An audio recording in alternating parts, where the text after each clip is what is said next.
It's 2015 and gaming's booming. Great titles are getting released left and right, and I heard that Blizzard's working on a MOBA. I'm sure there's nothing that could go wrong with Blizzard backing. So, Here's the Storm was kinda dead on arrival, so much so that even critically acclaimed league connoisseur Video Game Donkey said that it was Blizzard's biggest f***up. This would later be debunked by Blizzard themselves after they released Warcraft 3 Reforged in 2020. But Blizzard's concern wasn't really a random donkey online talking. No, it was the fact that the game was bombing. But why did Heroes of the Storm fail? I mean, it had the mighty super backer of video game companies backing it, it had a very popular genre, and it had very few competitors. I mean, what, you got League of Legends and Dota? That's it. That's the two competitors. I guess Smite. Smite for the high-res fans.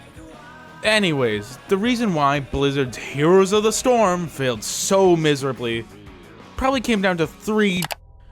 Before we get into any of the nitty-gritty of why Heroes of the Storm failed, I want to give you some history on it. A brief little history of why I might be biased towards it, and how it came to be in the first place.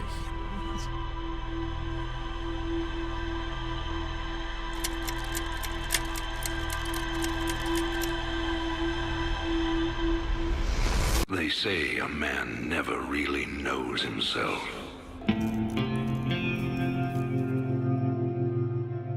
In 2010, Blizzard released something that every good MOBA needs. An RTS map editor, also known as StarCraft 2. Now, like every good RTS, StarCraft 2 had an arcade mode, where you could play user-generated maps and game modes. These user-generated maps and game modes have often turned into big genres, such as auto chess, MOBAs, and even tower defense came from it.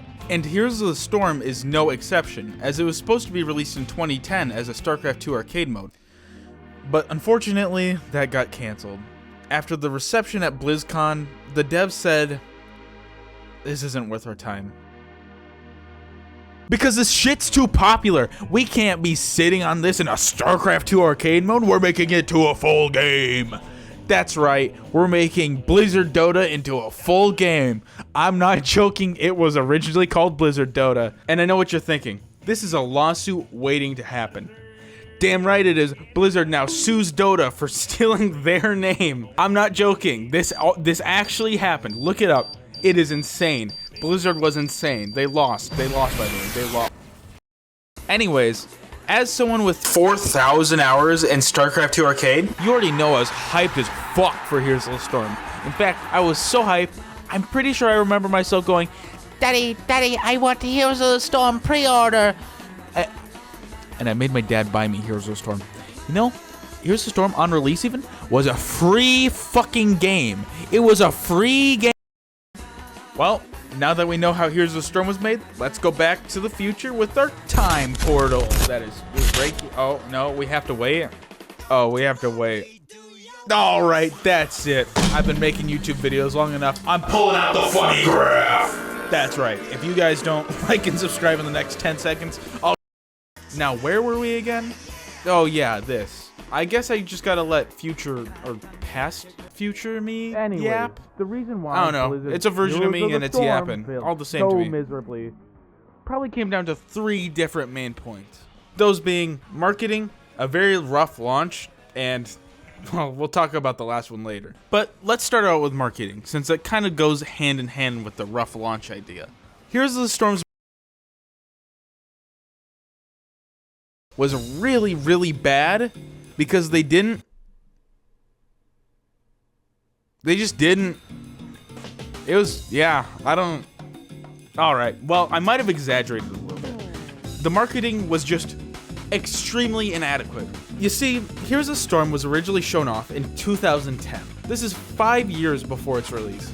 And what happens over the course of 5 years?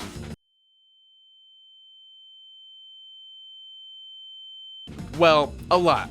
But most importantly, 17 MOBAs were released. That's including heavy hitters like Dota and coughing babies like Smite. Point is, people tend to lose quite a bit of hype after 17 MOBA releases and 5 years of waiting. But I really don't think that mattered too much, because the game had a burger. So, when a new game launches, you'd think the new player experience would be great, considering that's literally every player.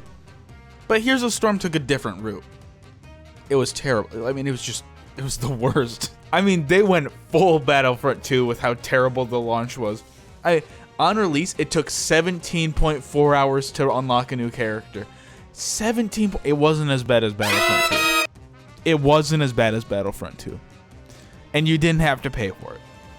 But still, it was fucking ridiculous, especially for Blizzard at the time being such a good company. Regardless of Blizzard's big blunder and the refusal of the internet to forgive anything, Blizzard surprisingly got...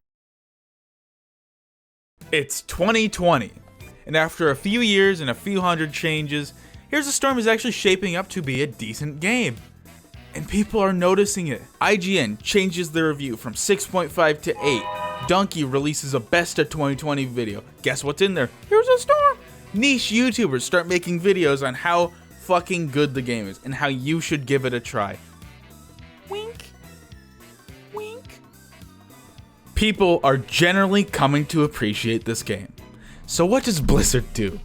What do you think Blizzard fucking games do? That's right. After Blizzard saw Here's a Storm picking up popularity, they decided to put it on life support. Now, what's life support? It just means that they'll get some balance patches. That's it. Just some balance patches. No content. Nothing. So, that's how Heroes of the Storm died. But what is a video game death? In my opinion, this isn't it. The servers aren't down, and people are playing it pretty consistently. And I'd even recommend giving it a try. You can pretty consistently get into games quickly, and if you like it, you know it'll never change, so it's a game you'll like forever. Hey, thanks for watching. Subscribe. Trying to beat Pyro Live in a sub war by the end of the year. Thanks, bye. Wait, shit. Okay, join my Discord.